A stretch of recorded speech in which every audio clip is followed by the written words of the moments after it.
Well, it is so exciting to see so many people out on a, as we said earlier, a beautiful day here for this topic. It's really exciting to us. You know, Amy and I weren't sure how many people would be, 5 people in the room or 60 people in the room, so it's great. And first, I thought we would start out, I don't know how many of you have seen this, but I'm curious to find out how many of you feel this way. Instead of mailing everyone my vacation photos, I'm saving a ton of time by posting them to my wall. It's just like my car insurance. Really fun. I save 15% in just 15 minutes. I saved more than that in half the time. I unfriend you. That's not how it works. That's not how any of this works. 15 minutes for a quote isn't how it works anymore. With eSurance, 7.5 minutes can save you on car insurance. Welcome to the modern world. eSurance, backed by Allstate. Make a call. So some of you might think, I don't get it. I don't know what's so funny about that. Well, she's posting her pictures to her wall, which is a Facebook term, and unfriending her friend, you know, and that one woman, we couldn't hear it over the laughter, but the first woman says, ooh, I like that one. And the other woman kept saying, that's not how it works. This is not how any of this works. So today we're going to hopefully, you know, demystify some of the Facebook things that, the references that were in there. So we're going to go ahead and start with Facebook. How many of you are on Facebook already? Look at that, there's people who can help you create your accounts right in this room. How exciting is that? Facebook, it's really interesting. I was doing a little research last night and I learned that there are over 600 million people on Facebook. So there's probably a pretty good chance you know somebody who's already on Facebook. It might be a family member, it might be a neighbor, it might be a high school friend. But there's a really good chance you already know somebody on Facebook. You know, Amy and I, we're both on Facebook, so there you go. Now, one thing we need to tell you, too, about Facebook is there's a really good chance, depending on the age of your grandkids, they might not be on Facebook.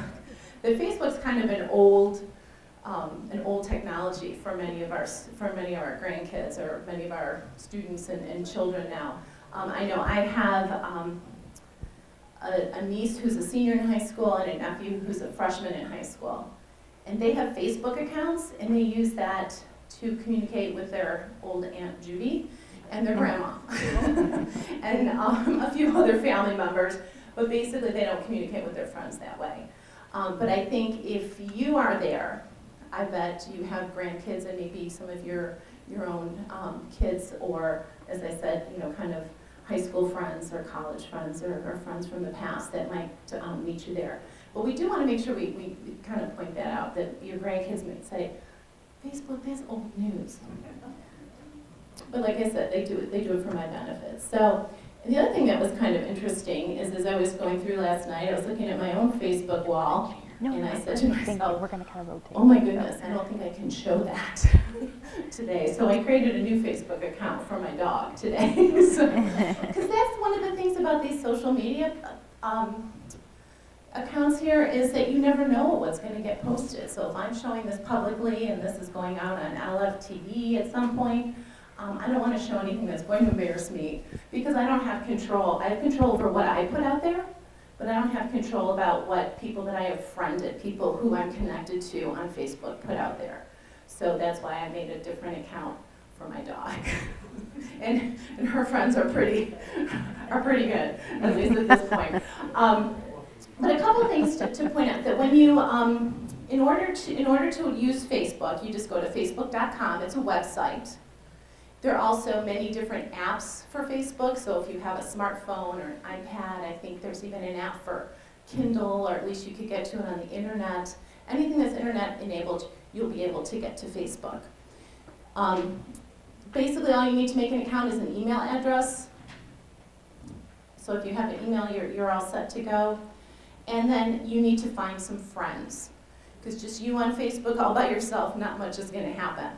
So you need to locate friends. So here's I'm already logged into Maisie's, there she is, to her Facebook account. So if I want to look for somebody, I just click up there and I can say, well, I know there's my friend Nicole who's on there. That's okay. And I just start typing in her name, and it's predicting people that, oh, are you talking about this person? Are you talking about that person?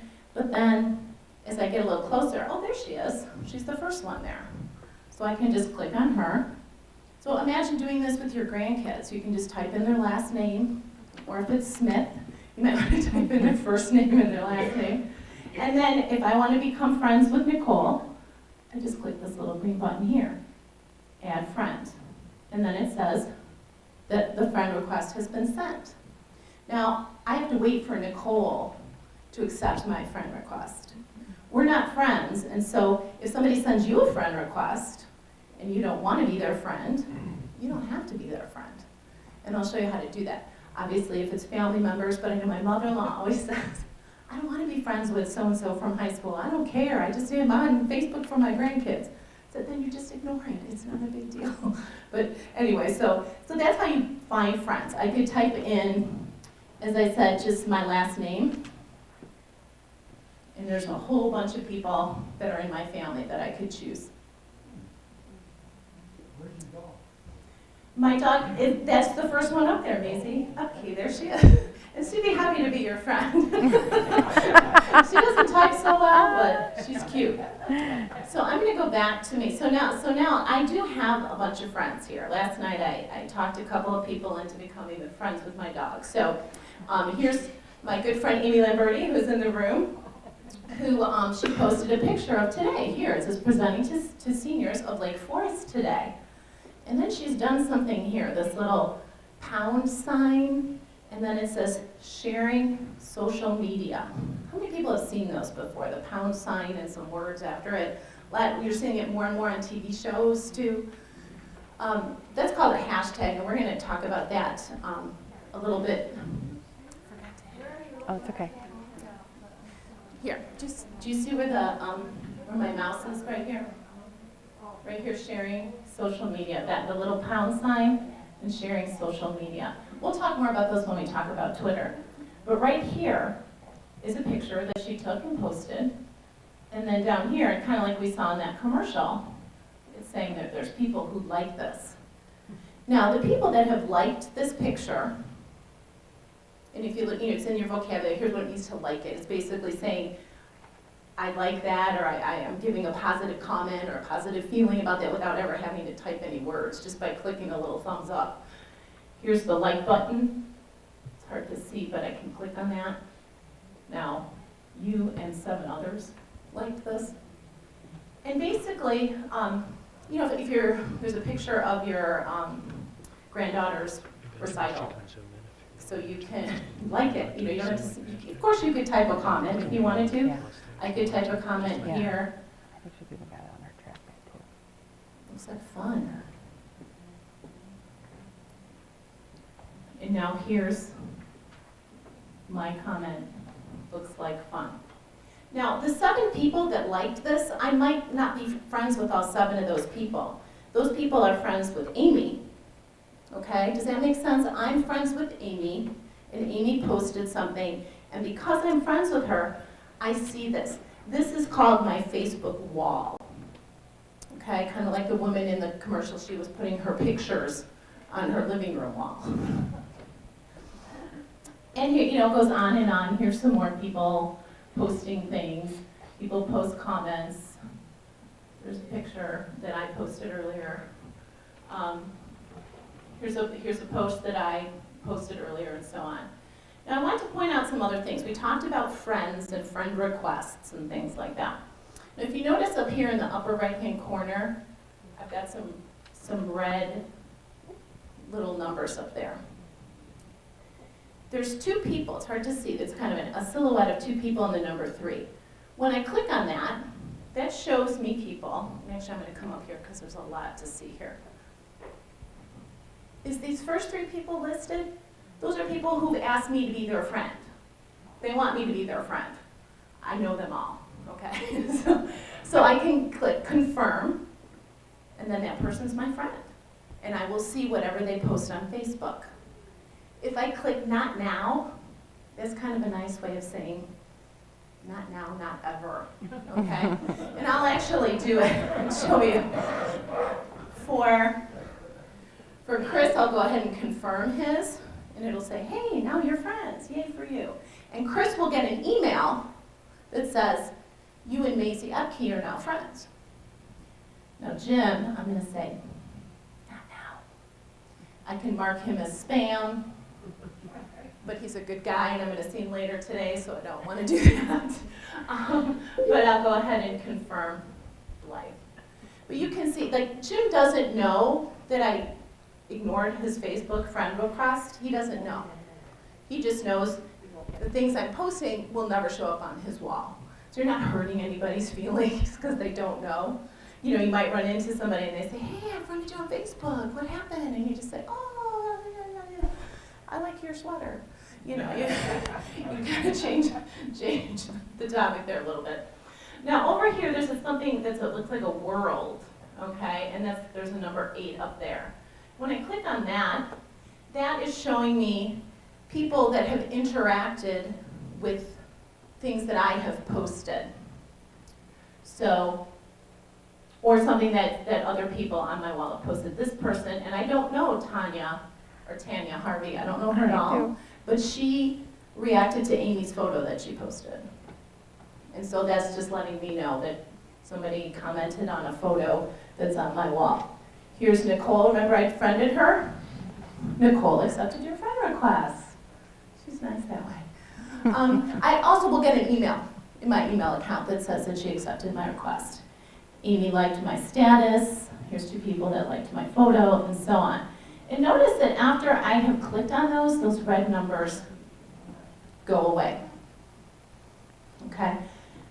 2 other things I want to point out about Facebook is when you write a post, let's say I want to write a post to Nicole and say thank you for being my friend. So if I start typing in her name, notice it says, oh, I bet you're talking about Nicole. Because I see you're starting to type her name, and do you want to send her something so she knows that, you know, kind of brings it closer to her attention? So I can click on there and it'll put her name in there. And I'm just going to say, just to save time, thanks for being my friend. And then I click post, or I will click post. But notice right here, there's this little drop down. It defaults to something called public. So that means when I click post, that will go out to anybody who wants to find it on Facebook. So here's what I do, because I don't want my business, and I don't want everybody else's business on Facebook. So I click right here where it says friends. Okay? So everything I post then will only go out to people that I am friends with. Okay? That Tanya Harvey won't see it.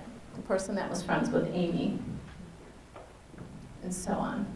Notice there's some other choices there. Only me, which doesn't make any sense. Why would I post something just to myself? See, that seems kind of strange. And then there's custom. But I'm just going to hit post. So Nicole and anyone else that I'm friends with will see that. Okay? So that's one way to post and kind of get somebody's attention. I can just post something generally like Amy did. Do you notice how she didn't have anybody's name in there? She just posted something so all of her friends would see it. But I can also directly message someone. And this is the one my mother-in-law uses most of all with her grandkids. Because she just wants to say to Mitchell, good luck on your lacrosse game. She doesn't need everybody to see that. So she'll come right over here. In this middle one, it's actually 2 speech bubbles. And if I click right on there,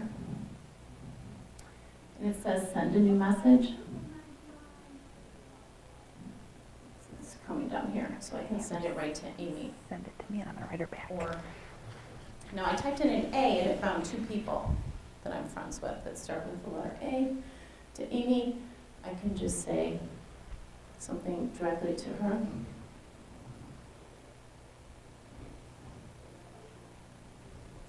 It's typing way down at the bottom. Glad you're here.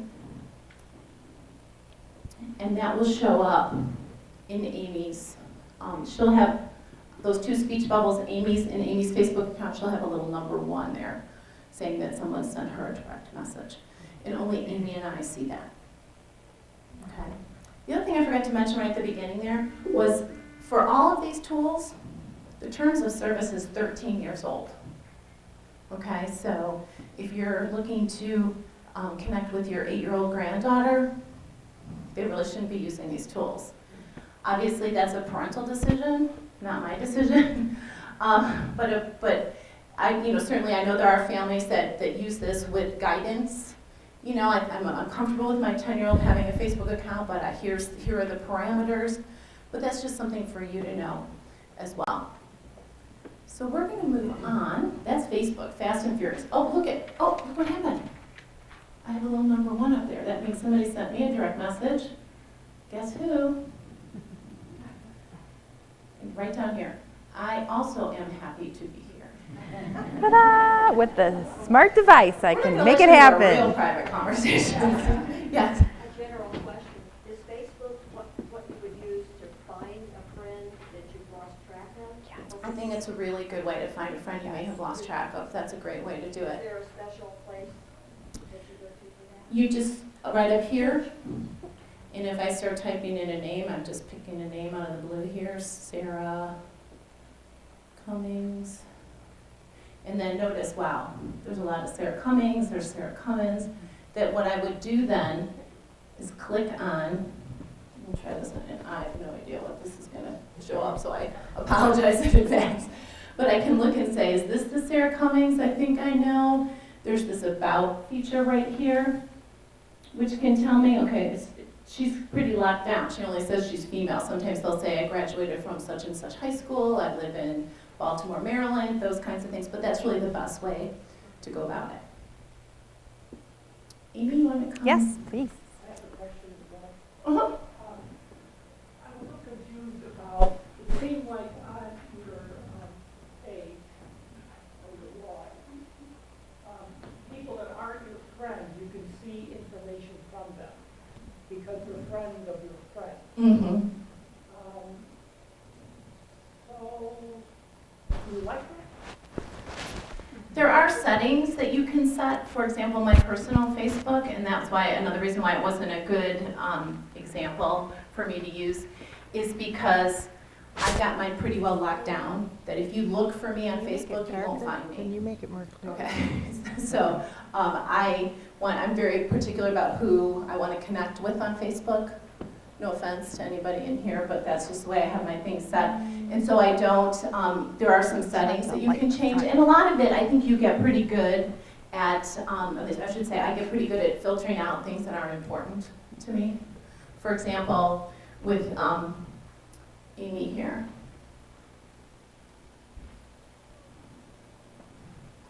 I would look at this, I might look down here and say, I don't know who Tanya is, and probably wouldn't even bother reading what she said. But you're right, that is something. And that's why if you have 200 friends on Facebook, there's a lot to look at. Is there a way of deleting any of that? You know, Like Tanya. I can't delete Tanya from ever seeing anything Tanya does, but if I mouse over this here, do you see there's a little X there?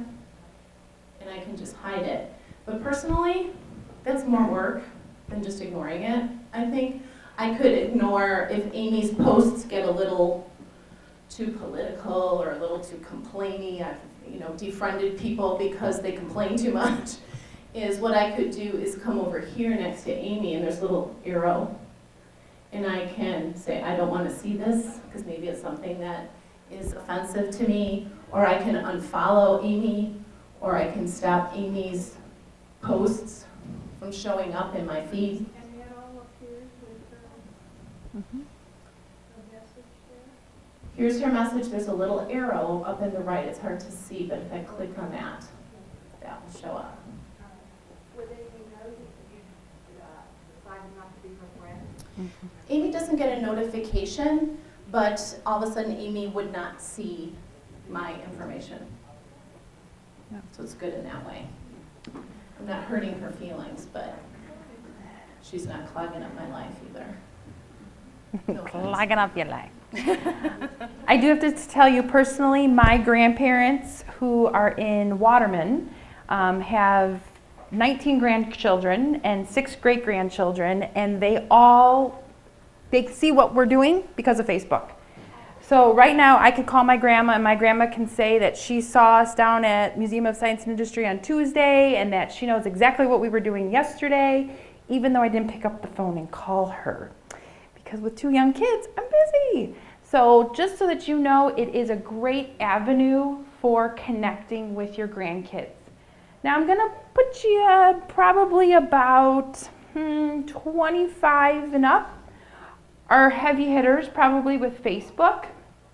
If they're under 25, chances are they're on a tool called Instagram. There's a lot of stuff out there. Social media, it's rampant with all the different things that we could be doing. So you have to find out where your kids or your grandkids are. And that's where you want to dabble in and have them get you set up. So Instagram is an app that's very much like Facebook, but it doesn't have all those ads. If you notice on the side of Facebook, they had all that stuff, you might like to go to this concert or you might like that and this. And Instagram works best on a smartphone or an iPad or a tablet of some sort. And basically what happens is you're going to add the app onto your phone, or you're going to add the app onto your iPad, and it is going to pull up something that looks like this. And I have a iPad mini here in my hand. And so it's a camera. And you can take pictures, whatever you're doing, wherever you're at, and then you can hashtag it, or you can add people into it of what you're doing. I don't necessarily like to see all the articles that people post, like the top 10 ways, or the top 10 things you should be doing before you, go into the summer. I don't like to read all that stuff. I do my own reading. I like to see pictures. I like to see where people are at and what they're doing. And that is why I moved over to Instagram, because Instagram is more about the pictures. So you can also get to it online, and to do that, you're going to go into just Instagram.com. And I already made an account actually on my phone. So I added the app on, I put in my email address, I set up a password, and ta-da! I don't have to have anybody, I don't have to deny or accept requests unless I set it up that way. So if people find me, they can just start following me. Or if I want to find someone, like Judy was showing with Facebook, I can do that as well. So right here under this profile, let's see here, let's go. My profile is basically my wall, just like Facebook has a wall. And see, it's a lot of pictures. There's not many ads. It's just people saying, hey, here's what I've been, here's what I'm doing. And then maybe what they do is they put a little line down, or they put a little something, hashtag it. So cheers to the best gals, and they happen to be in Mexico for spring break, and they hashtagged it Mexico, okay? So we're gonna keep scrolling down here. Here's another one, loving life right now. She's in Mexico, and she happens to be in Puerto Vallarta. A lot of spring break pictures this week on social media. At one point, I had to take my phone, I had to put it away because jealousy was getting the best of me. I said to my husband, next year we're going away. So here we've got just, here's a friend of ours. She went to Canada, and they're with their grandparents, and they were out in the field, and now from pool and beachside pictures, I'm seeing snow pictures. So then I didn't feel so bad when I saw this one. And she hashtagged it, Snow in March. And now you see something under here. There are these people's names. This is kind of their, when you would address an envelope, you would put their first and last name, you'd put their street address and their town that they lived in, and that's how it gets to them. Well, nowadays everyone has like a Twitter handle, or you have their Facebook name, or whatever it might be. So on Instagram, this happens to be their name. So mine is Amy Lamberti. And that's something to pay attention to as well. I'll go in and help teachers at times with their computers, like, oh, this is working so slow. And I look at their computer, I'm like, no wonder why. You have 15 tabs opened up. Like, you're doing too much.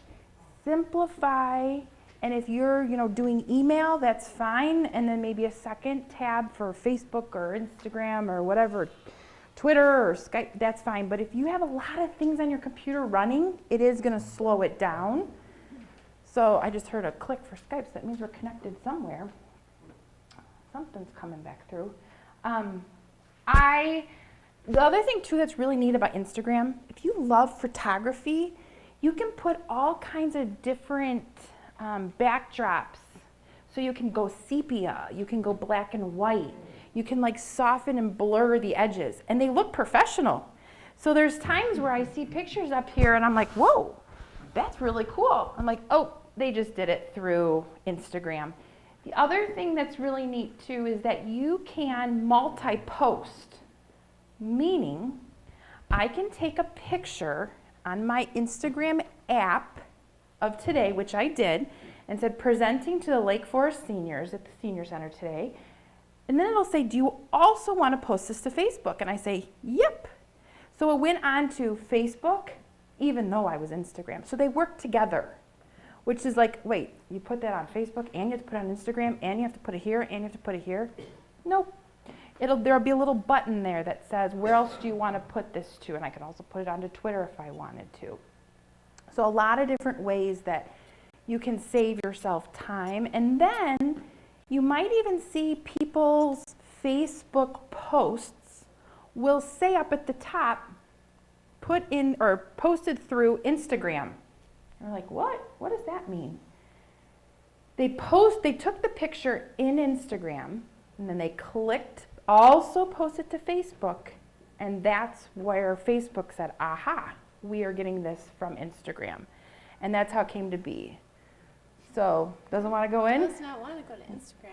That's okay. You can close it down and we'll go to the next one. Can you go back to your Facebook for a quick second? I do want to show that. It's yours. That's okay. These are all free. Great question. How much do they cost? You should never be paying anything for this stuff. It's all free. The apps are free. Making an account is free. And if you see something that asks for your money, don't give it. Okay? Because they're trying to buy something from you. So all this is free. And I know How you get the app. the app. If you are an iPhone person, you're going to go to your app store. It's a blue A. You would go into the app and you would look for Facebook. You'd search your store for Facebook and then you would install that app. And it would say, would you like to accept this terms of service? That's basically saying, you know, what you put out there, we kind of own. As long as you're not putting anything out there inappropriate, accept it. Instagram, same thing. You'd type in Instagram, the app, you'd install it, and there you go. If you are a Droid user, so maybe you have an HTC or you have a Samsung, I'm a Droid person, I go to something called the Google Play Store. So it's not the iTunes App Store, it's the Google Play Store. And we have a picture up in our slide that we will show you that you would need to find. And all your phones come with that. And that's how you put the apps on. And there's thousands and thousands of apps. But it depends on what product or what device you are using. So like that app that Judy showed you with the S, Sorry. meaning Facebook, Here's your Instagram. that's the Instagram app. That's what you would look for to add that onto your smart device or your iPad or your tablet. Now computer, you're not going to add it onto your computer. You're going to go to the website. That's just for devices. Do you have to create an account on the app or can you create it on the website? I created mine on the app, my account through the app. I think you can also create it through the website too for Instagram. Okay, so that might be a mistake on your handout then, because I think went to both ways. Instagram.com and it just said, download the app, so. Okay.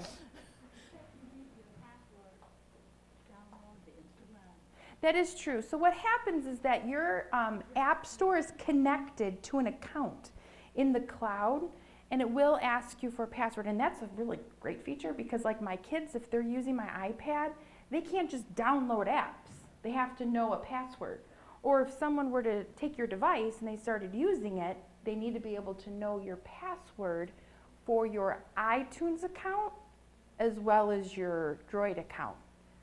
So if you have someone that's helping you with technology to set up those accounts, make sure you know your passwords. It'll save you time and it'll save you headaches. Is your Twitter going in? I can try Twitter. We'll see how far we get without, I don't know where our internet is happening here. I'm going to close out of Facebook. I think just to Amy's point, what she was saying, this is Instagram. you can talk about it. Go ahead and talk about Okay, see up top there where it says 1 hour ago on Instagram, underneath my name? I didn't actually post that in Facebook. I posted that through Instagram using my iPad. So I was standing here using the Instagram app. I took a picture and then I put a little comment underneath of it and then it went to my Facebook account. So that's how you can see that wherever people are at, where they're posting their stuff. So if your grandkids, you're seeing a lot of stuff with Instagram behind their or underneath their name, that's probably where they're at.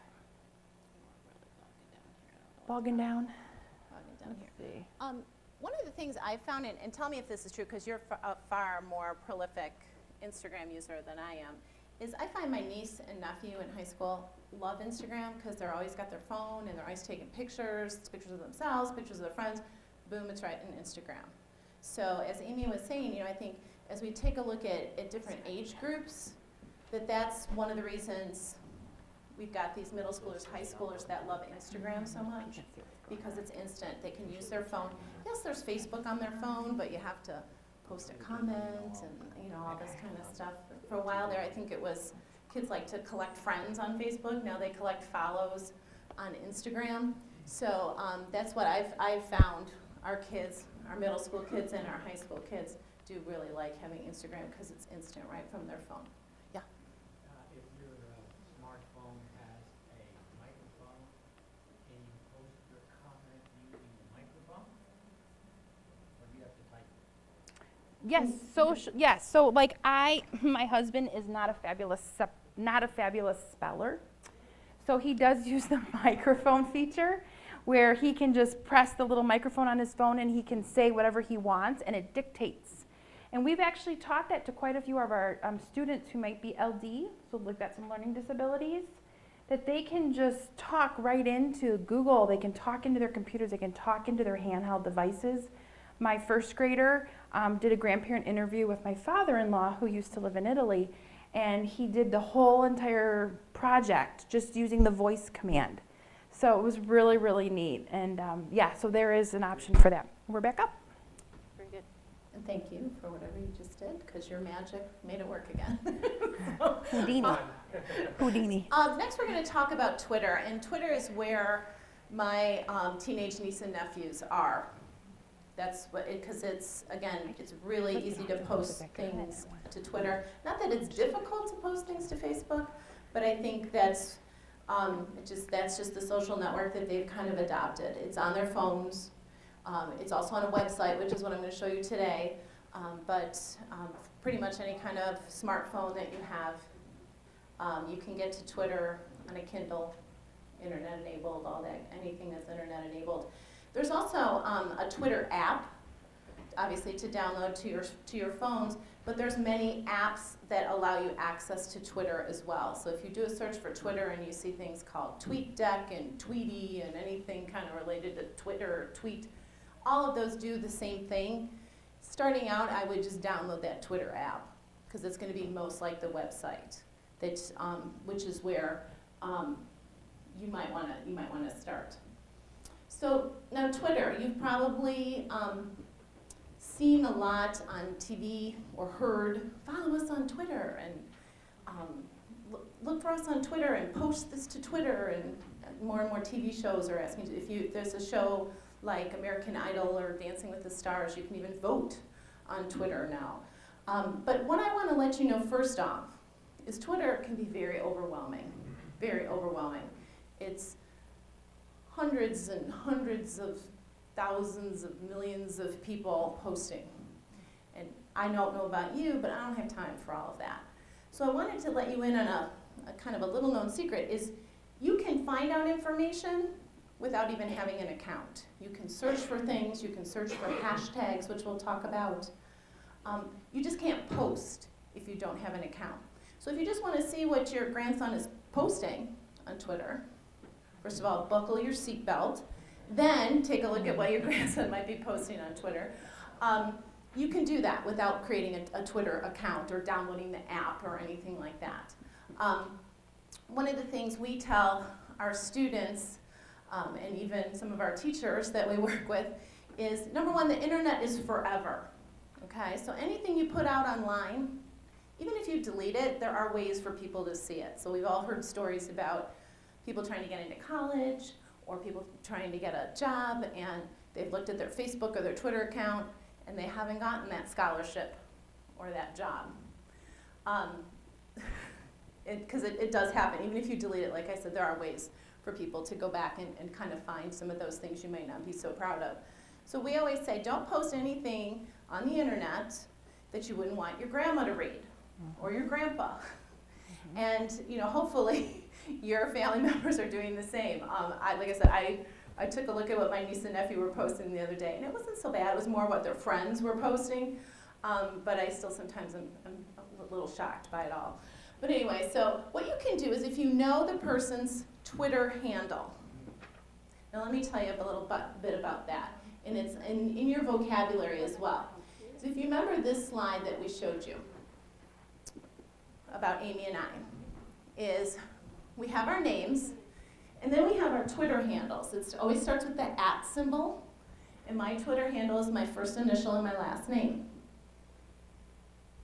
Amy's is her first name and her last name. I think there's an example on your sheet that says, somebody named John Smith, his Twitter handle might be loves to golf. So it might not even be related to their name at all. Okay? So if you know, like my nephew Mitch, his is Mitch 1998 or something like that. So, but if you know what their Twitter handle is, and that's something that you create when you create an account, you decide what your Twitter handle is going to be. Now, Amy, can you tell us why you aren't A. Lamberti? Was already taken. So someone with Angela Lamberti or Amy Lambert, who's a famous opera singer, then I'm not going to be able to get that. So I had to get creative, and I had to keep searching until I found something. So that's why John Smith might be loves to golf, because Jay Smith or John Smith might have already been taken.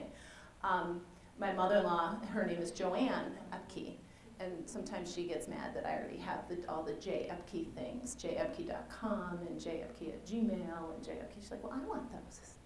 Too late. I've already got them. So we're going to take a quick peek at my Twitter account, knowing my Twitter handle is jepke, and we'll also take a look at Amy's. So here I am at just twitter.com, and here it's inviting me to make an account or to sign into my account, but I'm not even going to do that. I'm just going to come right up here, twitter.com. Then I'm going to do the / and just type in J. Epke. I don't have to put in that @ sign. We can talk about what that means, and I'm going to hit return. Now here's my Twitter account. This is just all the things that I have posted. And you might say, hey, wait a minute, that's not you. You're right, that's not me. But that is somebody who follows me, who took something I posted and reposted it. It's called a retweet. And we'll show you all kind of different things that happen in a tweet or in one of these little messages right here, because there's a lot going on here. But I can look at anyone's Twitter account without even having an account or signing in. I could go to Amy's up here, again, twitter.com / and I'm just going to type in her Twitter handle, it's called, Lamberti, and there's Amy's Twitter account. So if Amy were my granddaughter, I could just take a look and see what kinds of things Amy's showing, what kinds of things is she posting. You can post pictures.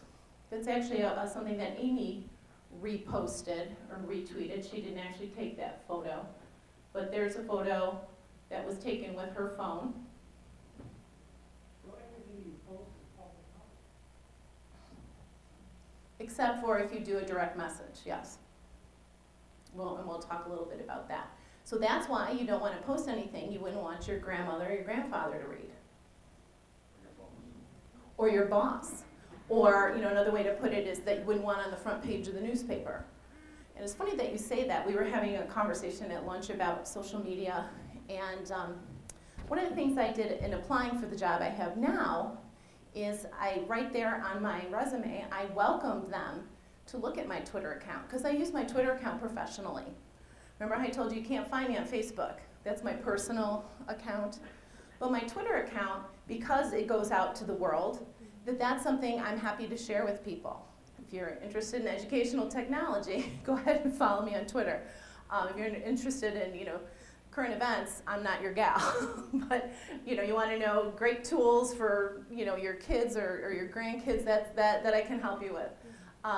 The other thing too is I wouldn't have had the job I have now without my Twitter account, because that's how I found out about the job I have now. Is somebody named Amy Lamberti posted, hey, we're looking for a director of instructional technology. If anybody wants to apply, here's the link. And I was following Amy. Amy and I knew each other, and I thought, I'm not really looking for a job, but let me see. So without my Twitter account, I wouldn't be standing in front of you today. So that's kind of my social media success story. But I know of other people who've had similar situations. A district, Skokie 73.5, is actually looking for a director of technology. And they asked for our help because they know we're pretty avid Twitter users. Could we post their job for them? So hopefully they'll be successful in finding somebody. Yeah. But you have to know the Twitter handle. How do you find out other people? That's a really great question. How do you find that out? Number one, you could ask them. Finding people by name isn't always so easy. We can do a quick search here, right up here where it says search. And again, remember, I'm not logged in. I'm not logged into my account right now. I'm just searching for people's Twitter handles that I know. And I'm gonna look for my nephew, Mitch Epke. Don't let me down. Okay. So again, kind of like we found on Twitter, that there are a couple of choices here.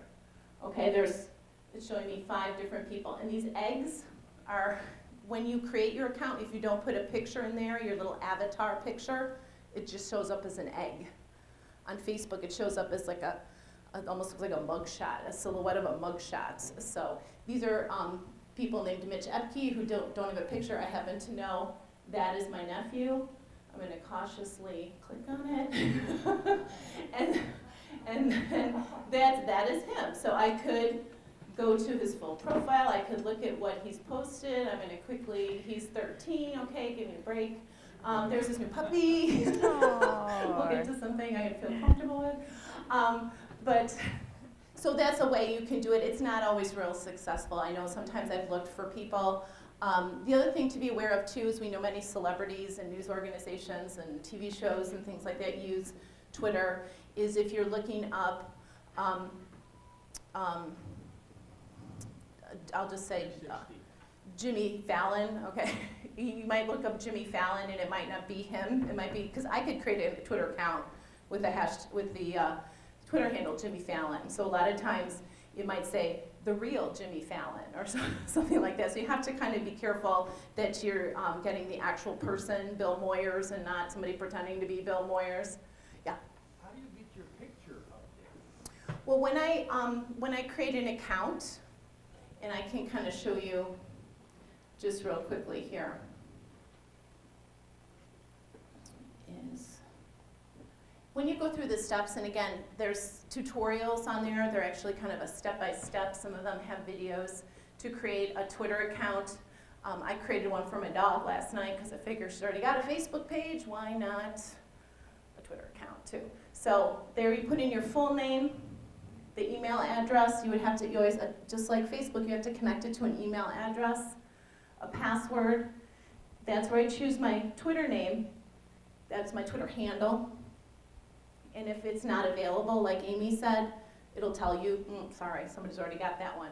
So you can add numbers to it, you know, like Nana of 4, that's probably already taken, but maybe you want to put in your birthday or another number that's significant, or you know, use the @ symbol for an A or something like that. And then down here I click create my account. Once I'm in there, it'll prompt me to put in an avatar picture and things like that. And how do you get that there? Where does the picture come from? Oh, great question. There's a couple things you can do. Obviously, Gotcha. depending if you're creating it on your iPad or creating it online, is what I can do is search for a photo that's already on my computer, or I can turn that webcam right on me and take a picture that way. Some people are, especially at first, and I have to say I was one of those people, my Twitter handle is connected to my name, but I didn't want my face out there. I just didn't. I was a little, you know, I don't really know. I mean, I joined Twitter, I don't know, 2006 or something like that, long, long time ago. And I wasn't really comfortable putting my face out there. So you can put a picture of your dog, of flowers, of anything you own the image to. Really, you can, you know, take a picture of anything. You know, any picture that represents you. If you're a, if you like to golf, put a picture of a golf ball up there. You know, you can do lots of different things just so people, especially people you want to know, are you. Now, we talked about people, you got to see, you know, there's people that follow you. Let me quickly go into my Twitter account here. Actually, I'm going to use my yellow. And always remember too, your phones, these are cameras. So you could get a picture and you can just do a selfie, turn your camera around. You know, so taking your phone and taking a selfie of yourself and then using that app, you can put that photo right in. If you're not sure how to get the picture onto your computer. The other thing too is if you have an iPad, the iPad, this is a camera, this is a video camera, or photography camera as well as a video camera. And you can just take the picture right through here, take a selfie, and then go ahead and edit your profile on Twitter, on Facebook, on Instagram, on Skype. All of these tools that we're showing you have something called your profile. Your profile is who you are and what you're about. That's where if you were to change your email address, you'd go into profile and you'd edit it there. If you wanted to add your photo, you'd go into profile and you'd edit it there. If you want to lock it down a little bit, you go into profile and you can edit your settings through there. That's kind of your address, so to say. You're welcome. Going through for you? Okay, it's not coming through. Okay. The other thing I wanted to quickly talk about while we're waiting for the internet here, and hopefully I can get into my Twitter account, is I can also search hashtags while I am not logged in. Now a hashtag, those are those things you see with the pound sign and it's in your vocabulary. It might be, you know, when Amy was showing Instagram, some of those pictures had hashtag Mexico or hashtag spring break. Basically a hashtag is kind of a little keyword to tell about what the picture is or what the post is about. And then you could do a search for hashtags.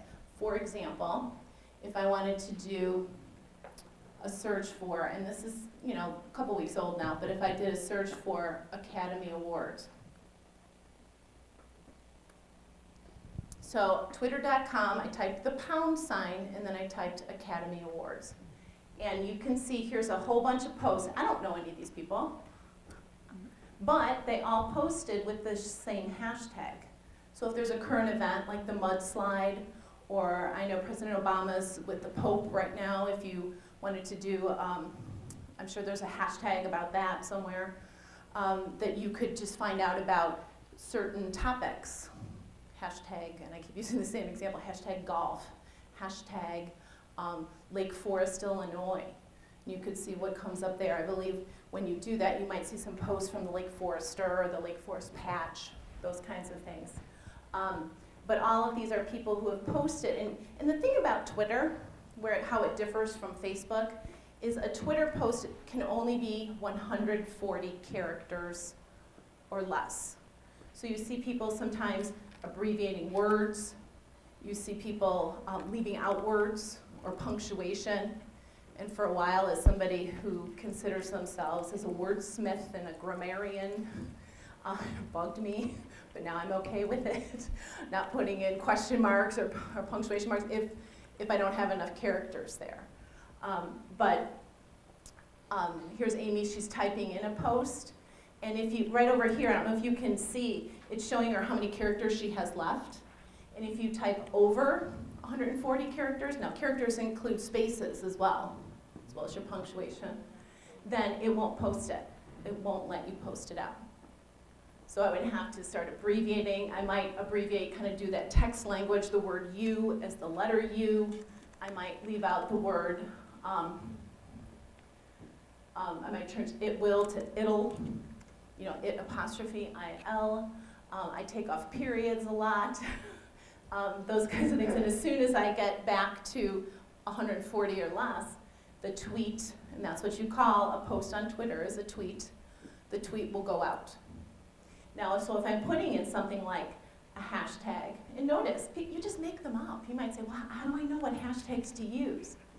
Just make them up, it doesn't matter. You can make hashtag grandkids, hashtag luncheon, hashtag Lake Forest Women's Club, hashtag, you know, you can make LF Women's Club, you can make up anything you want to. And as more people start to use it, if more people start to use it, then you would see, you know, kind of like here, looks like City Lake Forest is the only one. Did you search a hashtag? I did. I searched hashtag Lake Forest.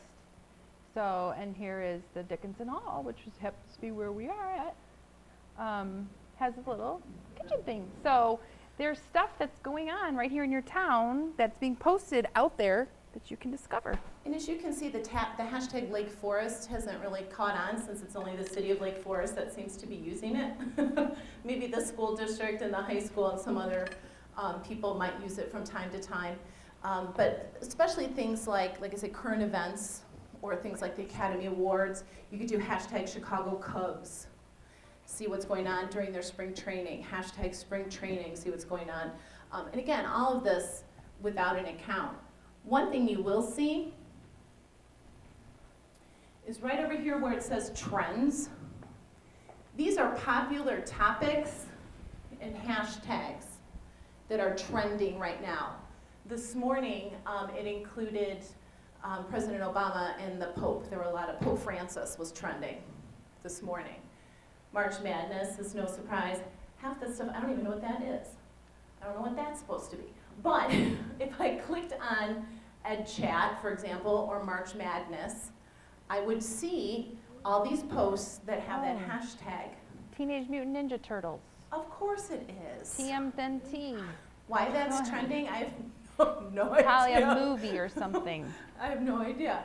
Right now, I'm logged into my Twitter account, and the purpose of me logging in is so I can post things, and so I can see what the people I follow are posting. And I follow, I don't know, a couple thousand people probably. Again, I've been doing this since 2006, so there's a lot of people out there. I would start small. I would only follow people and things, meaning like CNN News or the Lake Forester, or organizations that you are familiar with and you want to know about. New York Times is another one. BBC World, if you're, these are all obviously news organizations. There might be a TV show that you enjoy and you wanted to find out what they're posting on Twitter. Those kinds of things. And when you first create your account, it prompts you to follow some people, because otherwise it's just you and you're not really seeing anything. You're just seeing a bunch of random public posts of things that you don't care about. So basically you're teaching Twitter, these are the people that I care about, these are the people I want to hear from. So you can keep it to your family, keep it to your grandkids. If I wanted to unfollow somebody, and it always gives me suggestions of who to follow, either based on people I'm following. Again, I do a lot with educational technology, so anybody who has posts a lot about educational technology, it's saying, hey, you might be interested in this person. Or maybe there's somebody that Amy follows, since I follow Amy. Maybe there's somebody that Amy follows that I don't follow, that's saying, hey, your friend Amy follows this person, you might be interested too. So that's why I rarely look at it, I rarely pay attention to that, but that's what that's about.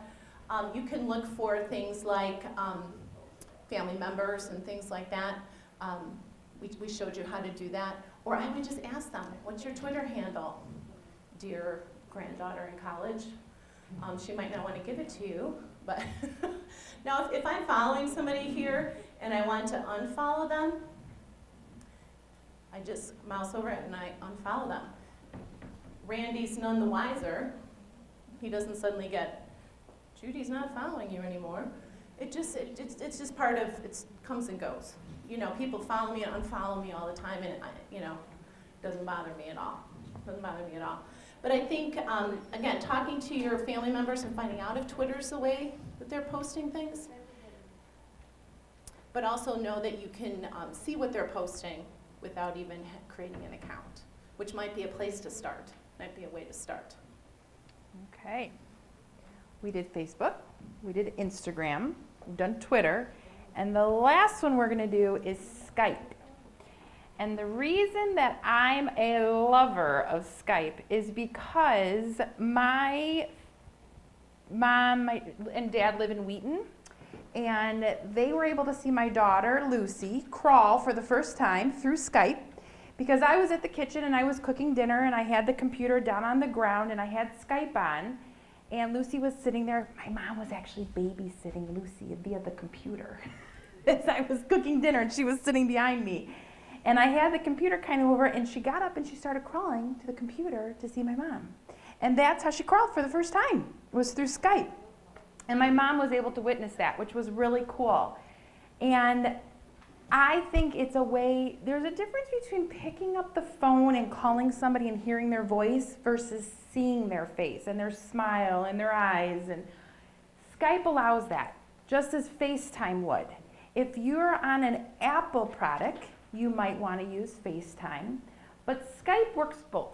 Skype can be downloaded as an app onto your phone. It can be also downloaded onto your computers, and it can be downloaded onto Droids. So Judy went to Skype.com, and when you get to Skype.com, it's like a telephone with a camera. And once you get there, it's going to say, what would you like to do? Do you want to get started? Do you want to sign in? Do you want to download? So we're going to go downloads. Say, well, where are you right now? Are you on a mobile? Are you on a tablet? Where are you? So she clicked computer. It knew that she had a Mac. She clicks this button, and it downloads it for free onto her computer. Then once she does that, it's going to unpackage it, and it's going to say, you know, click on it, and then ta-da! You're going to get this little icon that says you now have Skype on your computer. And it's going to ask you to set up an account. And once again, wants a profile, wants to know who are you, what name do you want to go by. And this is your address or your phone number. So we happen to have a phone number here for somebody who I had added as a contact. So my Skype address right here, this is me, and here's my profile. Mine is all Tommy Lucy 2. So if somebody said, hey, let's meet, you know, nowadays you don't have to drive 1 or 2 hours to go to a meeting. You can do it digitally virtually through technology. So we do a lot of Google Hangouts with people to have meetings. Or it might be through Skype, or it might be through FaceTime. So I would say to them, call me at my Skype handle, which is all Tommy Lucy 2, because Amy Lamberti was taken and I had a really hard time, so I just made it that way. Then what I do is I can find other people right up through here. If I go add contact, I can search for somebody here. So let's just say I was Judy. This is like going to your yellow pages, going to the good old phone book. And if I said, let's look for Judy Epke, it's going to say, oh, Judy's nothing showing up for her here. I could even change it if I needed to and dig a little deeper. And I could say, well, I know she's in United States of America, because this is a tool that's used across the world, many different people. So I can go find, and nothing's popping up for her. So it's probably not under Judy Epke. It might be under something else. The green button, so you don't have to keep sliding up. My green, this guy? Yeah. Oh, sorry, thank you. Try Judith or J. Epke, I forgot. J. Epke, let's try that. Just try J. Epke. Nothing's popping through for that. Oh, it's thinking. Spinning. So this is how you would find that person to add them in. Oh, there she is. So J. Epke, request accepted. So we're already friends. That's why. And it shows here that she's in my phone book. So if I went here, see, it even looks like a phone book. And if I clicked contacts, it's going to show you all the people that I'm friends with. These are all the people that are in my phone book. And if they have a little green light, that means that right now Skype is on for them.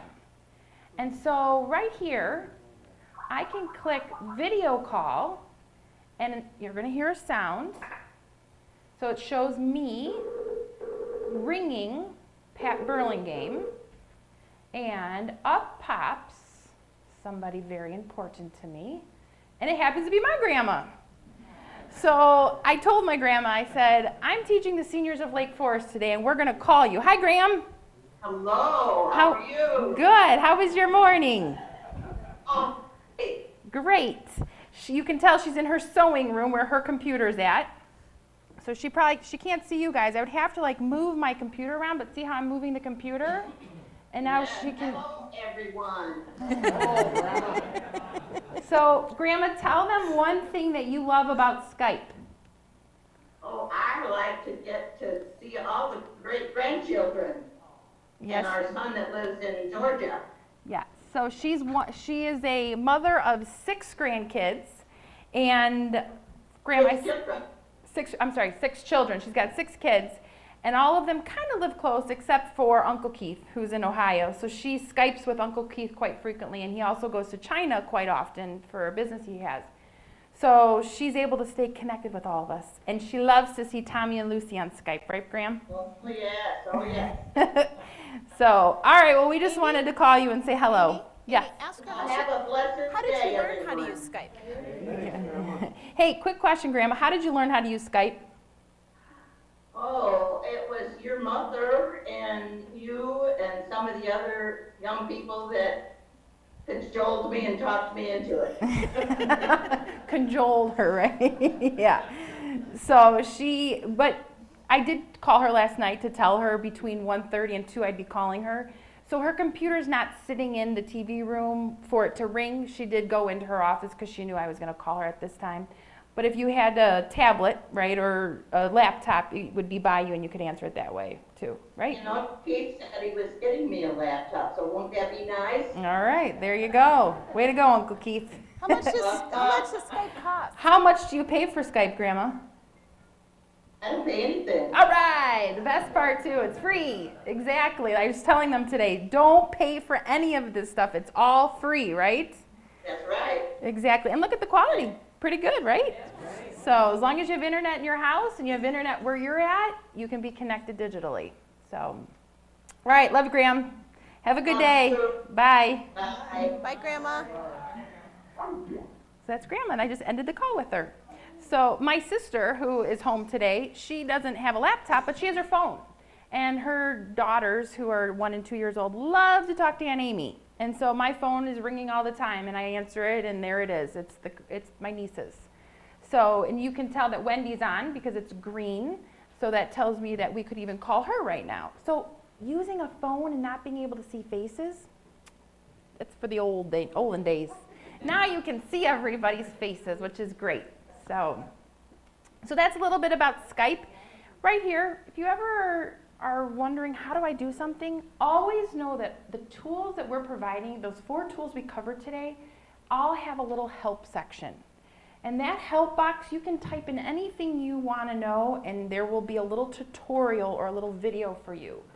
Also, going to YouTube and typing, how do I get started with Skype, or downloading Skype, or creating a Skype account? The information's there for you. There's tons and tons of videos out there. So, How do you get to YouTube? YouTube.com. So if we went, and there's some stuff on YouTube that, did you hear a little ding ding that just happened on my phone, on the computer? When Skype is turned on, that tells me somebody else just popped on. So if I went to my contacts here and I was waiting for someone, let's say, to pick up, then it's going to come through here, and I would be like, oh, now she's on. So let's just say my mom wasn't on, and I heard that little sound. I could come back over here, and then her button now is green, which tells me that she clicked on. So that's what those little buttons right here mean. And then to call them, you just click right here, and then it'll call them through here. So we're going to hang up with my mom, though, because she's got my kids. She needs to be fully focused. So going to YouTube was the question, how do you find these videos? If you just went to youtube.com, and I do this a lot. teacher will come and say, how do I do this? How do I do that? I go to YouTube, and this is my best teacher. How to get started with Skype. Ta-da! Or we could just watch Puppy Cam. Yeah, you can do that too. And right here, So cute. Skype for beginners, getting started. This one was posted 2 years ago. It might be a little outdated. So you want to pay attention to right after here, how many viewers there is and how long ago it was posted. I a lot of times will filter this to recently because I want the most up-to-dated. So I'll go something that was posted this year. And now, 9 months ago, 10 months ago, and anything that you could imagine is here. How many 88,000 videos are there to teach me. And to me, the beauty of videos is you can watch it and then stop it and then do what you need, what they told you to do, and then go back to it or rewind it and play it again. So you can watch it 4 times if you're not quite getting it. That happens to me a lot. That's why I know that you can do that. But to me, that's a wonderful feature rather than just, you know, some of the links that are on your handout are more step-by-step kind of written out. There's some screenshots of pictures of what you're going to see. But for some people, watching the video of how to do it is easier. Some people, you know, everybody's a little bit different. Some people like to print out the step-by-step guide and have that next to them. My mother-in-law is one of those people. She'd prefer not to the video. She either wants me or, or I send her links so she can do it without me. Or you can do it through Skype. I've had, you know, Skype sessions with people too, or FaceTime or something like that, where you can talk them through that. Tell me what you're seeing. That's what I always say. I need to see what you're seeing. I can't picture what you're explaining to me. So that's can be helpful too. We are going to go ahead and open it up to questions now. Yeah. You want to get something on YouTube or you want to download something, you have to have like Adobe Flash Player, or you have to have some question about that. There are certain Flash players that are required to play certain things, and we'll find times where people say, oh, I can't get this to work, and it could be because they have an older computer and they're missing a plug-in or a Flash player. Skype, I don't think requires any of that, so when you download it, if your computer's not compatible, it'll just say, sorry, your computer's too outdated to run this. So you'll just click on it, and then if it says it can't download, that's your sign that it might not work. Also, how many people have Macintosh computers in the room, Apple Macintosh computers? Are you aware of the Apple Geniuses at the Apple Store? They are amazing, and you can, if you have a laptop, you could bring it in and they will sit with you and work with you. They have classes during the day if you want to learn how to do things. They are amazing. I hooked my mother up with them too. My mother-in-law, I should say, with them because I can't be with her every time she needs me. And you know, she is a very reluctant kind of person, but she has really taken to, she found somebody that she really likes at the Old Orchard Apple Store, and that's who she always goes to. So, For $99 a year, you could do one-to-one with Apple. You could go every day of the year if you wanted to for 50 minutes, one-to-one. You just, the best way to do is go in with your questions so you know what you want to talk about. And you can learn an immense amount in 50 minutes. And I have been doing this for 3 years, and I have yet to meet a young Apple tech, who isn't very respectful and very pleasant to deal with. So I think that Apple has the absolute best customer service in the world. That echoes our experience. Yeah, and Comcast ought to take a few notes.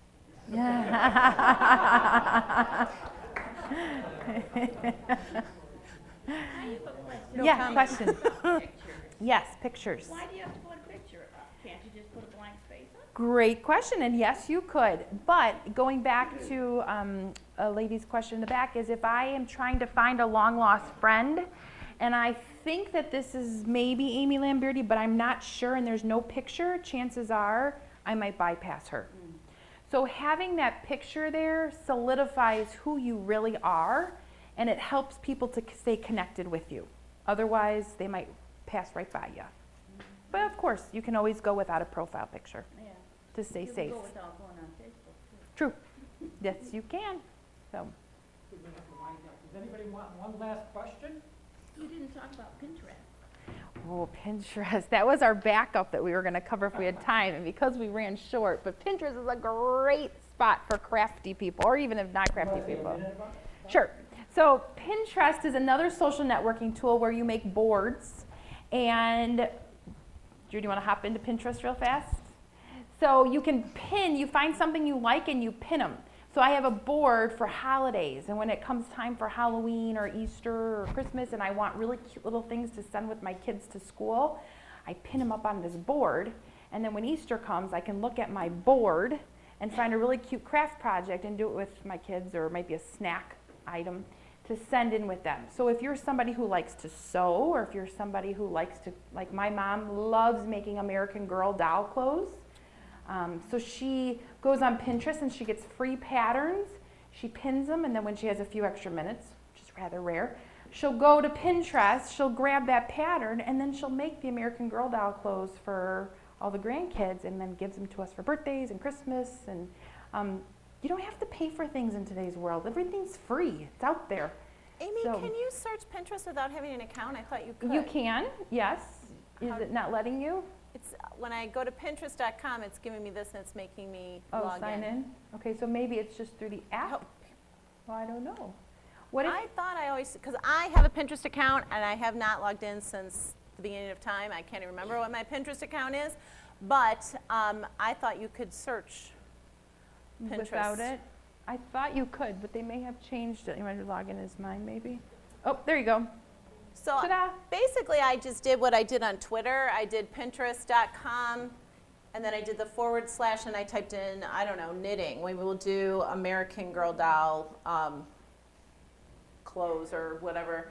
Now here's somebody who apparently must post something about knitting, I'm guessing, which is why I did. But basically what it is you're creating these online bulletin boards that Amy described.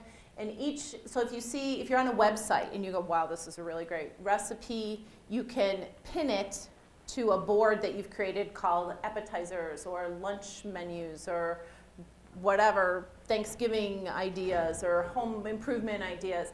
And so basically it's a way for you to save things that you want to keep track of online rather than putting them in a binder or a folder or printing them and putting them on an actual bulletin board. And if I click on one of these, it won't let me. So here's Anna Lucas's Pinterest board on breads. So she's got some recipes, and if I clicked on this, this would go to a website, the College Student's Kitchen Companion Orange So bread. this would be like dog-earing in a magazine, right? You take a magazine and every time you find a good recipe, you would just dog-ear the page. Well, then you got to keep that magazine, and then your house fills up with all these magazines. But instead, now, digitally, you go to Pinterest, you're pinning it, or you're dog-earing it, onto a board, and you don't have to keep the magazine. So How do you get it? Here, let me go to, There's a little button that'll say pin it, and you just click that button, and then it'll say, where do you want to pin it to? And I pin it to my holiday board, or I pin it to my American Girl doll board. so here, I'm just going to click on, Let's see if she can grab one to show you how to pin things. so I'm going to click on white chicken pizza. See if it'll let me. This might be really bad. Well, here's a great. So here I can, if I click on like, it'll take me to my Facebook, and it'll post this recipe to my Facebook. Google Plus, which is a whole nother one that we didn't talk about. That's another social network. I could put this out as a tweet in my Twitter account. And here's what Amy was talking about right here where it says pin it. That will put it in my Pinterest account. And I've never been to campbellskitchen.com before. I just know that so many sites have these things, news articles and crafty kinds of things. I mean, it's hard to, in this day and age, to me, it's almost hard not to find a site that doesn't have those connections to social media. So, but if I wanted to save this in my Pinterest account, I would just click on this pin it button, If I'm not logged into my Pinterest account, it would prompt me to do so, or if I'm not logged into my Facebook account, it would prompt me to do so, and then it would just post it to Facebook. Another way to do it. If Facebook is old hat, what are the kids going? I would say, Amy kind of gave a good age range. I'd say 25 and up tend to continue to use Facebook, so it kind of depends. I would say mostly, from our experience, Instagram and Twitter are where younger kids are now, college, high school, and younger. Everybody's going to be different, I think, and but I think, I would just ask your people you want to connect with, where are they? What social network do they prefer?